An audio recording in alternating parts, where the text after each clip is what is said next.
मैं हूँ तुम्हारी प्यारी सी मैथ्स एजुकेटर, तुम्हारी इंग्लिश एजुकेटर एंड तुम्हारी लविंग दीदू, जो कि तुम्हें आज पढ़ाने वाली है class 12th English flamingo book का चैप्टर नंबर 2 लोस्ट स्प्रिंग, जो कि लिखा है एनिस जंग ने।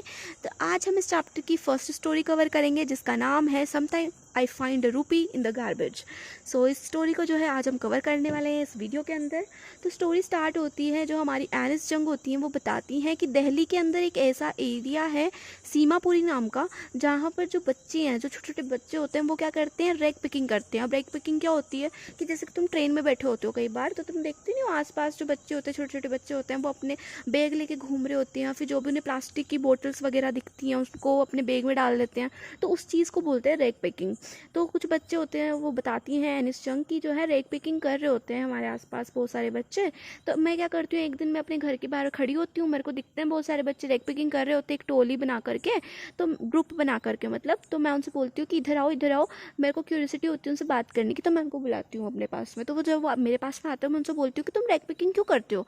तो वो बताते हैं कि हमारे पास तो कुछ करने के लिए है ही नहीं, इसलिए हम रैग पिकिंग करते हैं। मतलब वो एक इनोसेंटली जो है आंसर करते हैं कि हमारे पास कुछ और करने को नहीं है, इसलिए हम रैग पिकिंग करते हैं।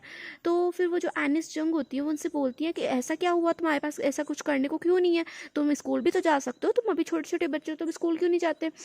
फिर जो एनिस जंग होती है वो अपने दिमाग में सोचती है कि यार ये मैंने ऐसा कैसा क्वेश्चन कर लिया, अगर ये स्कूल जा सकते हैं तो ये रैग पिकिंग थोड़ी ना करते, ये पुअर हैं इसलिए तो ये रैग पिकिंग करते हैं। लेकिन फिर वो जो बच्चे होते हैं उनमें से एक बच्चा जो है इनोसेंटली आंसर करता है कि हमारे एरिया में ना कोई स्कूल नहीं है, कोई अच्छा सा स्कूल नहीं है जहाँ पर हम पढ़ने जा सकें, इसलिए हम रैग पिकिंग करते हैं। हमें ना इसमें मज़ा आता है रैग पिकिंग करते हैं जब, क्योंकि ना हम जब रैग पिकिंग कर रहे होते हैं हमें कभी 1 रुपये मिल जाते हैं, कभी 2 रुपये मिल जाते हैं, तो हमें ना बहुत मज़ा आता है इसको करने में। तो वो जो राइटर होती है वो बहुत ज़्यादा देखती हैं कि यार कितने मासूम से बच्चे हैं, इनका जो बचपन है, इनका जो चाइल्डहुड है वो इनसे छीना जा रहा है, क्योंकि ये अपनी पेरेंट्स की फाइनेंशियली सपोर्ट कर रहे हैं उनको, जिसकी वजह से जो है इनका जो चाइल्डहुड है वो कहीं खो गया है। जैसे कि लॉस्ट स्प्रिंग्स होती हैं, जैसे इस चैप्टर का नाम लॉस्ट स्प्रिंग है। तो जैसे कि स्प्रिंग जो है, स्प्रिंग का जो टाइम होता है वो जैसे ख़त्म हो जाता है, वैसे ही इनका जो चाइल्डहुड है वो ख़त्म हो चुका है। फिर वो राइटर होती हैं, वो बोलती हैं एक बच्चे से कि अगर मैं यहाँ पर स्कूल खोल लूँ तो क्या तुम वहाँ पे पढ़ने आओगे। तो वो बोलते हैं कि हाँ जी बिल्कुल, आप स्कूल खोलोगे ना तो हम बिल्कुल पढ़ने आएंगे, ज़रूर से पढ़ने आएंगे। तो फिर बाद में वो जो राइटर है वो सोचती है कि यार मेरा तो कोई ऐसा इंटेंशन है ही नहीं कि मैं स्कूल खोलूँगी, तो मैंने कैसा प्रॉमिस इन सब के साथ में कर दिया, ये मैंने बहुत गलत प्रॉमिस कर दिया इन सब के साथ में। फिर जो है एक नेक्स्ट डे, जो थोड़े दिनों के बाद में 2-3 दिन बाद में, फिर से एक बच्चा होता है साहिब करके, वो फटाफट से भागता हुआ जो है राइटर को देखते फटाफट से भागता हुआ राइटर के पास में आता है और इनोसेंटली उनसे पूछता है कि क्या आपने जो है स्कूल खोल लिया, आपका जो स्कूल है वो रेडी हो गया, मैं वहाँ पे पढ़ने आ सकता हूँ। तो वो जो राइटर होती है वो देखती है कि यार मैंने इस बच्चे के साथ में कैसा प्रॉमिस कर दिया जिसको मैं फुलफिल ही नहीं कर सकती। फिर वो कहती है कि ऐसे बहुत सारे लोग हैं जो इन बच्चों के साथ में प्रॉमिस करते हैं और बाद में उनको भूल जाते हैं, लेकिन इन बच्चों के दिमाग में वो प्रॉमिसेस अभी भी हैं। इनको लगता है कि मैं जो इनके साथ प्रॉमिस कर रहे हैं वो सच में फुलफिल होंगे, ये भी स्कूल जा पाएंगे। तो फिर वो कहती है कि यार मैंने तो मजाक किया था, ये मतलब सच्ची में मान गया कि मैं स्कूल खोलूँगी। फिर उससे पूछती है कि तुम्हारा नाम क्या है, तो वो बोलता है कि साहिब। तो वो बोलती है कि तुम्हारा फुल नेम क्या है, तो वो बोलता है कि साहिब आलम।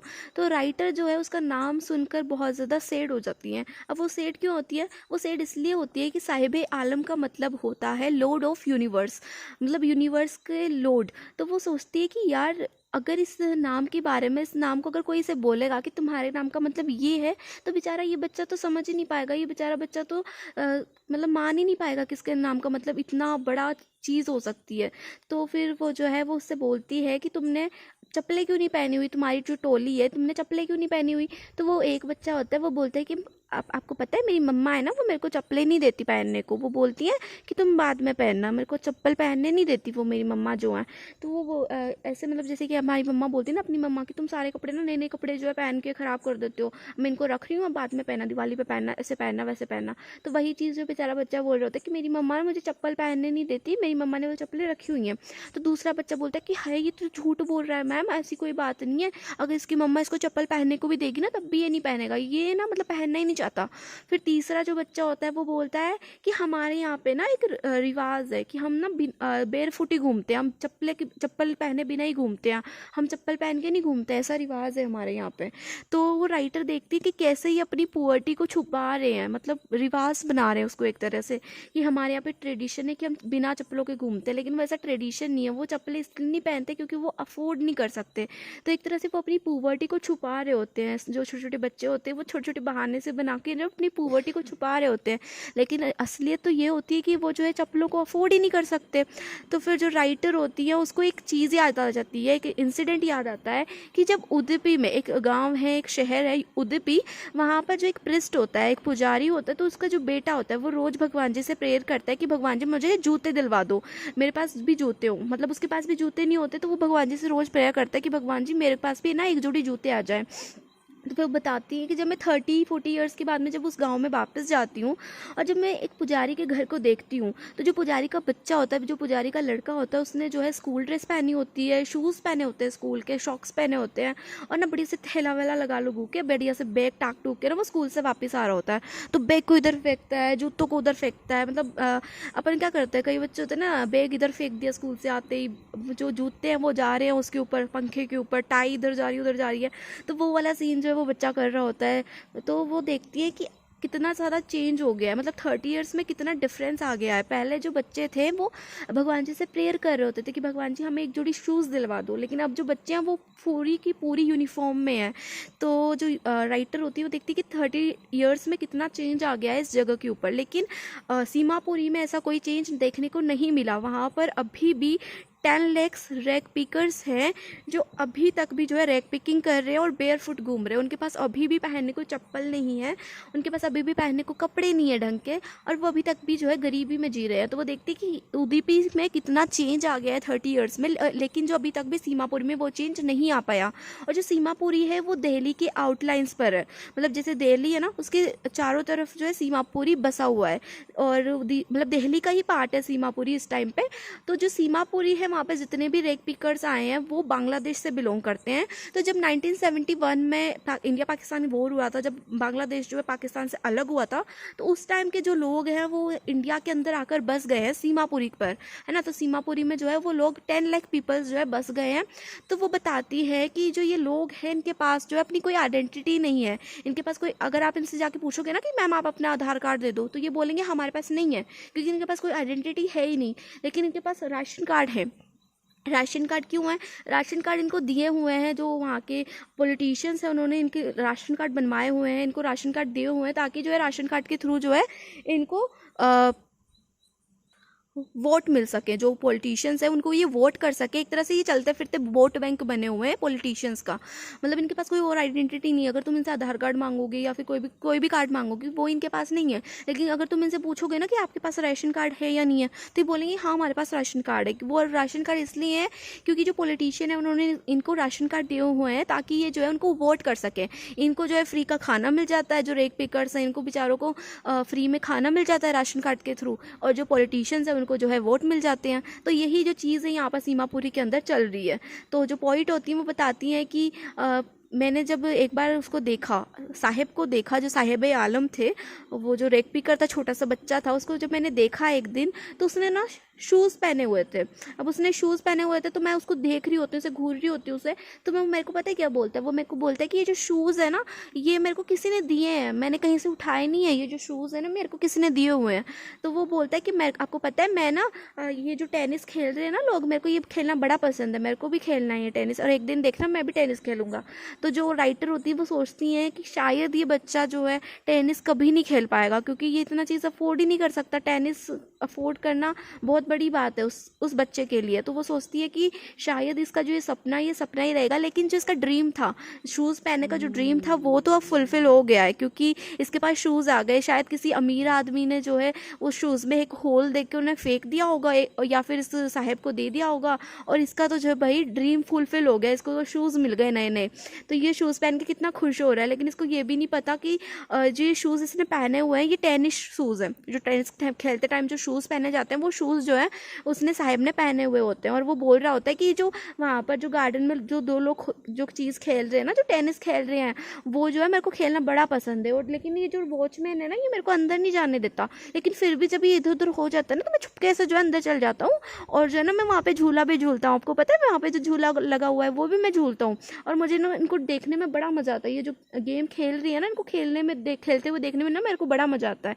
तो साहब ऐसी बातें जो है उससे बोल रहा होता है राइटर से। तो राइटर सोच सोच रहे होते हैं कि यार ये बेचारा बच्चा, इसका ड्रीम जो है पता नहीं कब फुलफिल होगा या फिर होगा भी नहीं होगा। तो ऐसे ही जो है बात चलती रहती है। फिर दूसरे दिन थोड़े दिन तक जो है ना साहेब गायब रहता है। फिर 3-4 दिन बाद में जो है साहेब फिर से जो है उसको दिखता है, लेकिन एक कैनिस्टर के साथ में। साहेब के पास में, साहेब के हाथ में एक कैनिस्टर होता है जिसके अंदर जो है उसने चाय वगैरह का कैनिस्टर जैसे होता है, कैनिस्टर से बोलते हैं, जब केतली सी होती है ना चाय की उसको बोलते हैं कैनिस्टर। तो वो जो राइटर होती है उसको साहेब दिखता है, तो वो बोलती है साहेब कितने दिन हो गए, तो दिखा ही नहीं यार मेरे को, कहाँ पे चला गया था। तो वो बोलता है कि आपको पता है मैं ना अब जॉब करने लग गया हूँ। तो वो बोलती है जॉब करने लग गया है, कहाँ पे जॉब करता है तो वो बताता है कि वो जो शॉप दिख रही है ना उतनी दूर पे, वो नुक्कड़ पे जो शॉप दिख रही है वहाँ पे ना मैं जॉब करने लग गया हूँ, और आपको पता है मेरे को 800 रुपये महीना मिलता है, और ना 2 वक्त का खाना भी मुझे मिलता है। जो राइटर होती है वो देखती है कि आज का जो साहेब है वो जो पहले वाला साहेब था, इन दोनों में कितना डिफरेंस आ गया है। जो पहले वाला साहेब था वो कितना केयर फ्री था, अपने खुद का मालिक खुद था, मतलब जो उसे करना होता था वो करता था, बिंदास था एकदम, है ना, एकदम प्रो वाला साहेब था। उसे कोई टेंशन नहीं थी कि मेरे को ये करना है, मुझे वो करना है। वो रेक पिकिंग में खुश था, अपने फ्रेंड्स के साथ में जाता था, नंगे पैर घूमता था, रेक पिकिंग करता था, है ना। कई बार उसे 2 रुपये मिल जाते थे, कई बार 10 रुपये मिल जाते थे, तो वो कैसे खुश होता था रेक पिकिंग करके। लेकिन जो आज का साहेब है, इसकी जो चेहरे पे जो केयर फ्रीनेस थी वो कहीं गायब सी हो गई है, उसका जो चाइल्डहुड है वो कहीं छिन सा गया है। और जो पहले वाला साहिब था वो एक बैग उठाता था, हल्का सा बैग होता था जिसमें वो जो है रैक पिकिंग का सामान भरता था। लेकिन जो आज का साहिब है उसके हाथ में एक भारी कैनिस्टर है जिसके अंदर जो है मिल्क या फिर जो भी चाय वगैरह जो भी भरी हुई है वो कितना भारी है। वो छोटे से बच्चे को इतना भारी कैनिस्टर उठाना पड़ रहा है, किसी और के ऑर्डर्स को फॉलो करना पड़ रहा है, और जो उसके चेहरे पर जो केयर फ्रीनेस थी वो कहीं छुप सी गई है, कहीं गायब सी हो गई है। अब जो साहेब है वो अपने ऑर्डर्स खुद नहीं मान सकता, अपने ऑर्डर्स नहीं डाल सकता खुद के ऊपर, वो किसी और के ऑर्डर्स फॉलो कर रहा है, किसी और की जगह पे नौकरी कर रहा है, किसी और के यहाँ पे नौकरी कर रहा है। और पहले वाला साहिब तो एकदम फ्री बिंदास बंदा था, एकदम खुशनुमा इंसान था, लेकिन आज का साहिब कितना चेंज हो गया है। तो इस चीज़ को जो है राइटर बहुत ज़्यादा सोचती हैं, और वो कहती हैं कि जो पहले वाले साहिब थे वो नंगे पैर घूमता था लेकिन उसके ऊपर किसी का ऑर्डर नहीं था। लेकिन आज का जो साहिब है इसको चाहे शूज़ मिल गए हों, चाहे इसने टेनिस वाले शूज़ पहन लिए, लेकिन उन शूज़ की वजह से जो है आज हमारा जो साहिब है इसका बचपन कहीं ना कहीं खो गया है। ये जो है अब खुद का मालिक खुद नहीं रहा, ये किसी और का घर पे जाके नौकर बन गया है, किसी और का नौकर बन गया है। तो यहाँ पर जो है ये स्टोरी ख़त्म होती है। इसके अंदर हम देखते हैं कि कैसे जो है वहाँ पर 10 लाख रैक पिकर्स जो होते हैं सीमापुरी के अंदर, कैसे वो रैक पिकिंग करते हैं, उनके जो छोटे छोटे बच्चे होते हैं कैसे वो उनकी हेल्प करते हैं, उन्हें फाइनेंशियली सपोर्ट करते हैं। और जो वहाँ पर जो छोटे छोटे बच्चे होते हैं वो जब रेक पिकिंग कर रहे होते हैं ना तो उनको एक ट्रेजर हंट मिलता है। ट्रेजर हंट होते हैं वो एक तरह से ना देख रहे होते हैं, खजाना होता है वो रेक पिकिंग उनके लिए। वो देखते कई बार उनको 1 रुपये मिल जाते हैं, कई 2 रुपये मिल जाते हैं, कई बार उन्हें सन ग्लासेस मिल जाते हैं। वो शो ऑफ कर दी, ये देख मेरे चश्मे, ये देख मेरे चश्मे दिख रहे हैं तेरे को, ये देख मेरी गोल्ड चेन। मजाक कर रही हूँ, गोल्ड चेन नहीं मिलती, कोई भी इतना अमीर नहीं है जो गोल्ड चेन फेंक देगा रेक पिकिंग में। लेकिन वो फिर भी देख कितना वो उनको मतलब ऐसा होता है, उनके लिए एक ट्रेजर होता है छोटे छोटे बच्चों के लिए। आज उनको टॉय मिल गया, कल उनको 2 रुपये मिल गए, तो उनके लिए ट्रेजर होता है वो एक तरह से रैक पिकिंग। लेकिन जो बड़े लोग होते हैं उनके लिए जो वो रैक पिकिंग है वो एक तरह से जो है उनकी रोजी रोटी है, उनको जो है कमाना है, उसी से उनको उस चीज़ को बेचकर ही उनको जो पैसे मिलते हैं जिससे वो खाना खरीद सकते हैं। तो उनके लिए एक तरह से रोजी रोटी है बड़े लोगों के लिए। जो छोटे छोटे लोग होते हैं, छोटे छोटे बच्चे होते हैं, उनके लिए वो एक तरह से ट्रेजर है, खजाना है उनके लिए, कि आज 1 रुपया मिल गया, कल 2 रुपये मिल गए, परसों जो है चश्मे मिल गए, तीसरे दिन शूज़ मिल गए। तो ऐसी जो चीज़ें उनको छोटी छोटी चीज़ें कितनी खुशी देती है, ये सब चीज़ें जो है राइटर बताती हैं अपनी स्टोरी के अंदर। तो यहाँ पर जो ये स्टोरी है ये ख़त्म हो जाती है। अगर आपको मेरा एक्सप्लेनेशन अच्छा लगा हो तो वीडियो को लाइक करना बिल्कुल भी मत भूलना। तो अब जिसका नेक्स्ट पार्ट है I want to drive a car, जिसमें मुकेश की कहानी हम पढ़ेंगे, मुकेश अंबानी की नहीं पढ़ने वाले, मुकेश की कहानी पढ़ने वाले हैं। तो उसको हम जो है अगले पार्ट में सॉल्व करेंगे, अगले पार्ट में देखेंगे, ठीक है। तो अभी के लिए इस वीडियो को एंड करते हैं, मिलते हैं नेक्स्ट वीडियो में, तब तक के लिए बाय बाय, टेक केयर।